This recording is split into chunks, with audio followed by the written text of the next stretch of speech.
In late November 2025, Sumatra, Indonesia, was struck by a catastrophe unlike anything in living memory. What began as a severe weather warning quickly escalated into a disaster of historic proportions, catching many communities off guard and unprepared for the scale of destruction that would follow. Massive floods and landslides swept through Aceh, North Sumatra and West Sumatra, leaving a trail of devastation in their wake. The Tapanuli region, in particular, bore the brunt of the disaster, with entire villages inundated and hillsides collapsing under relentless rain. The immediate cause was a powerful tropical cyclone, but the roots of this tragedy run deeper. Years of unchecked deforestation and environmental mismanagement had left the land vulnerable, stripping away natural barriers that once protected these communities from the worst of nature's fury. The human toll is staggering. Over 800 lives have been lost, with hundreds still missing beneath the mud and debris. Hundreds of thousands more have been forced from their homes, now living in crowded temporary shelters, uncertain of what the future holds. Critical infrastructure has been shattered. Roads and bridges lie in ruins, isolating entire communities for days on end. For many, access to food, clean water, and medical aid has become a daily struggle, as relief efforts are hampered by the sheer scale of the destruction. The city of Sibolga and the central Tapanuli Regency were completely cut off, their residents left to fend for themselves as floodwaters surged and roads disappeared beneath the deluge, compounding the suffering and sense of isolation. In response, the government mobilized warships, helicopters, and emergency teams, delivering vital supplies to the hardest-hit areas. Yet, despite these efforts, the overwhelming scale of the disaster has stretched resources thin, and many needs remain unmet. As the floodwaters slowly recede, the true extent of the devastation becomes heartbreakingly clear. The landscape is scarred, homes are ruined, and the cost of environmental neglect is laid bare for all to see.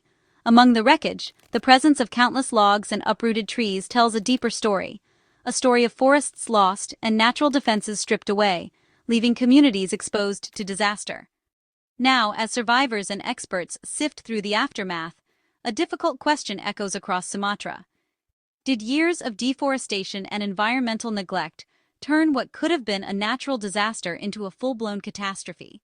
The search for answers, and for hope, has only just begun. The immediate trigger was Cyclone Senyar, a storm that meteorologists had been tracking for days as it gathered strength over the warm waters near the equator. This was no ordinary weather event. Cyclone Senyar was a rare and powerful storm for Indonesia's equatorial region, a place not often visited by such intense cyclones. Its arrival marked a turning point, as the region braced for impact. As Senyar made landfall, it unleashed record-breaking rainfall, dumping vast amounts of water in just a few hours. Rivers that had flowed gently through the rainforest for centuries were suddenly overwhelmed, their banks unable to contain the deluge. The Batang Toru watershed, already vulnerable, was hit especially hard as water levels surged far beyond normal limits, overwhelming both natural and man-made defenses. Normally calm rivers became raging torrents, bursting their banks and sweeping through towns and villages with little warning. Streets turned into rivers, and entire neighborhoods were swallowed by the floodwaters in a matter of minutes. The flash floods were sudden and violent, leaving residents no time to escape. Many were caught off guard, forced to flee their homes with only what they could carry, as the water rose rapidly around them. On Sumatra's steep hillsides, the relentless rain saturated the soil until it could hold no more. The ground gave way in hundreds of places, triggering deadly landslides that thundered down the slopes, destroying everything in their path. Homes and entire villages were buried in moments, swallowed by mud and debris. Families were separated, and rescue workers faced impossible odds as they searched for survivors in the chaos. The combination of extreme flooding and landslides created a disaster of unprecedented scale, one that quickly overwhelmed emergency services. Rescue teams struggled to reach those in need, hampered by blocked roads and dangerous conditions. While the cyclone itself was powerful, it was the condition of the land that made everything so much worse. Years of environmental degradation had left the region exposed and vulnerable. Healthy forests act as natural defenses, absorbing rainfall and stabilizing the soil. But in Sumatra, those defenses had been stripped away by deforestation, leaving the land bare and unable to cope with the storm's fury. The severity of the disaster points to a landscape stripped of its resilience, where exposed hillsides and eroded soils could do nothing to slow the destruction. Now, as the floodwaters recede and the mud settles, attention turns from the storm itself to the fragile state of the environment it struck, a stark reminder of the consequences of neglecting nature's vital protections. Forests are nature's shield against floods and landslides. Their canopies intercept rainfall, slowing its descent to the ground and spreading the water more gently across the landscape. This natural umbrella effect helps prevent sudden surges of water that can overwhelm the land.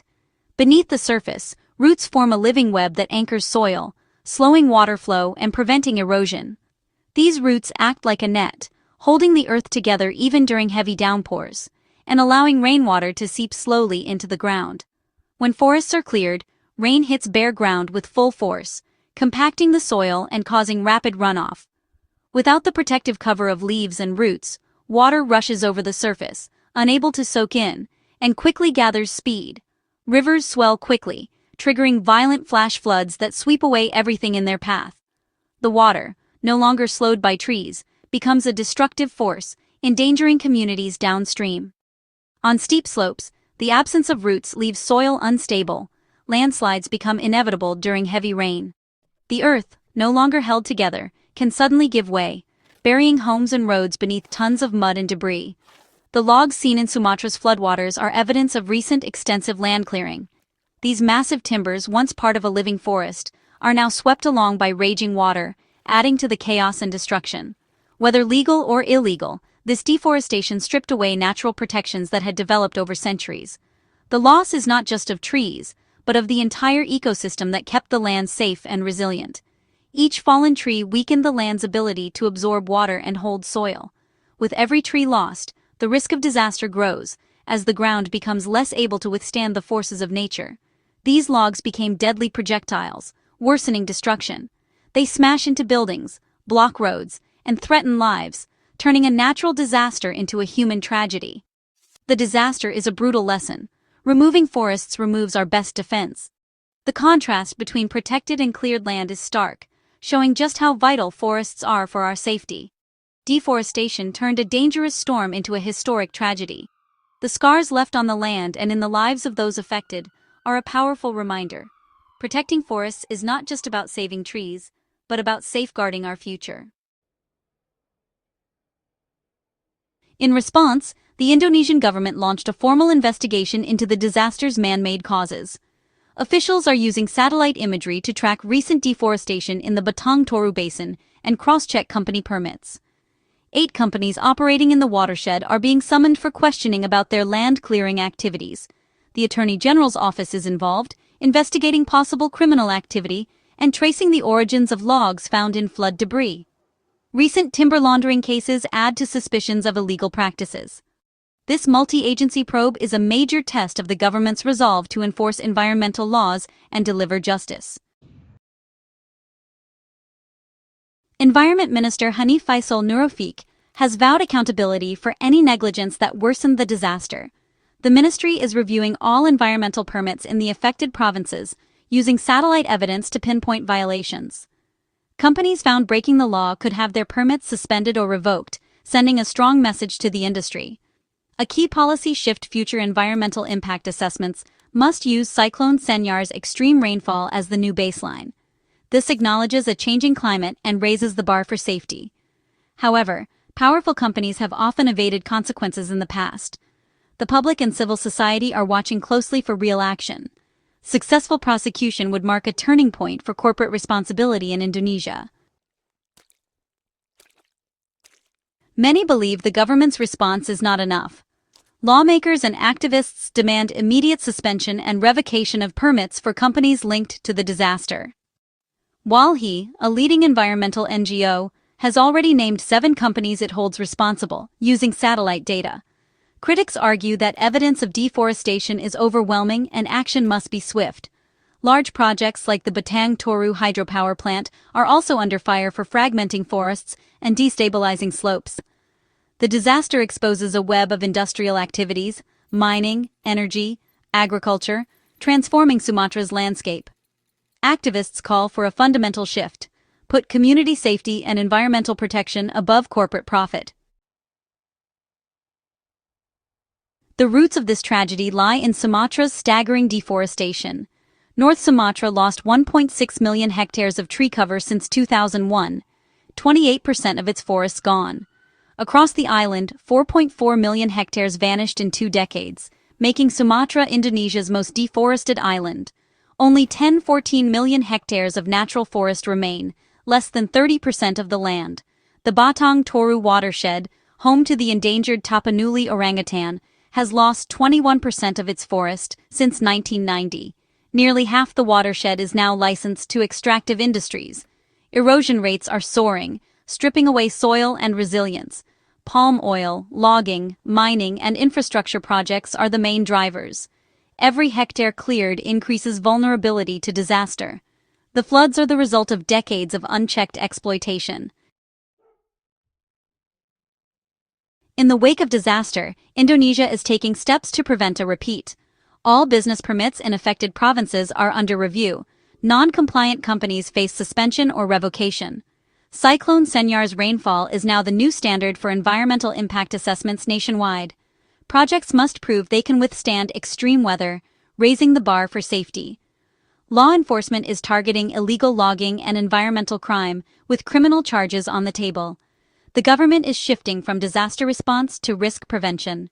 Stricter regulation and better land use planning are now priorities. The goal: restore natural defenses and protect communities from preventable disasters. Sumatra's tragedy is a stark reminder. Environmental health and human safety are inseparable. Destroying forests dismantles the shield that protects communities from climate disasters. Protecting and restoring forests is an investment in survival, not a cost. True change requires stronger laws, real enforcement, and an end to impunity for polluters.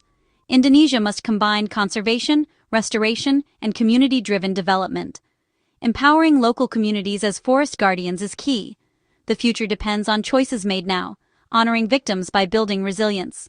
We can't stop storms, but we can control how we manage our land. By protecting forests and holding polluters accountable, Indonesia can build a safer, greener future for all.